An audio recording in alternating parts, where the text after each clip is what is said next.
ចាជម្រាបសួរបងប្អូនទាំងអស់គ្នាចាសូមហៅបងប្អូនមកទៅខ្ញុំបានចូលរួមវិស្កាសាលានេះខ្ញុំចាប់អារម្មណ៍ប្រធានបទនឹងខ្លាំងហើយគិតថាល្អអញ្ចឹងទៅក៏កាត់វីដេអូដើម្បីមក highlight បន្តទៀតលើចំណុចដែលខ្ញុំចាប់អារម្មណ៍អញ្ចឹងវីដេអូនេះគឺនិយាយអំពីនៅមិនវីដេអូនេះទេសិក្ខាសាលានេះជារូបនឹងនិយាយអំពី ESG បរិស្ថានសង្គមនិងអភិបាលកិច្ចអញ្ចឹងមានអ្នកចូលរួមដែលជាសហវិក្មិនហ្នឹងគាត់ចែករំលែកច្រើនពីស្ថាប័នឯកជននិងអង្គការសង្គមស៊ីវិលចាក៏ដូចជាពីរដ្ឋាភិបាលអញ្ចឹងសម្រាប់គ្រប់ភាគីពាក់ព័ន្ធទាំងអស់បើសិនជាគាត់បានទីមួយមានលក្ខណៈថាកោការស្ម័គ្រចិត្តអញ្ចឹងណាប៉ុន្តែបើសិនជាគាត់បានគិតទុកជាមុននៅ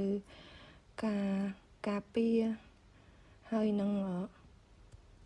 ធ្វើឲ្យប្រសើរឡើងនៃបរិស្ថានសង្គមហើយនឹងអភិបាលកិច្ចគឺការធ្វើធុរកិច្ចនោះគឺពិតជាប្រកបដោយការទទួលខុសត្រូវ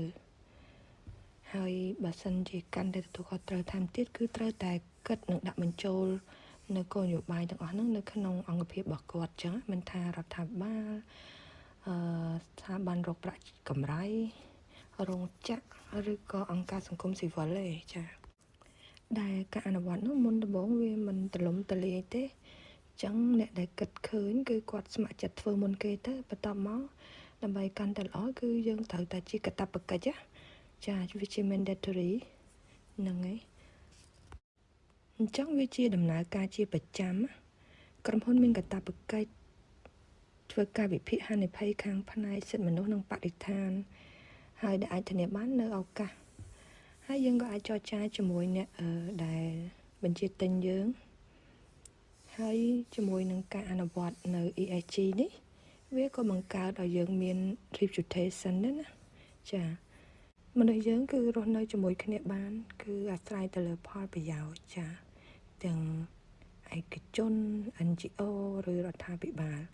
អញ្ចឹងមានន័យថាគឺយើងរីកចម្រើនជាមួយគ្នាដោយគិតពី long term ប្រយោជន៍ចានៅពេលដែលយើងរីកចម្រើនជាមួយគ្នាយើងទទួលបានប្រយោជន៍ជាមួយគ្នាពេលនោះយើងនឹងបានសុខហើយអញ្ចឹងវាអត់មានអ្នកណាទៅ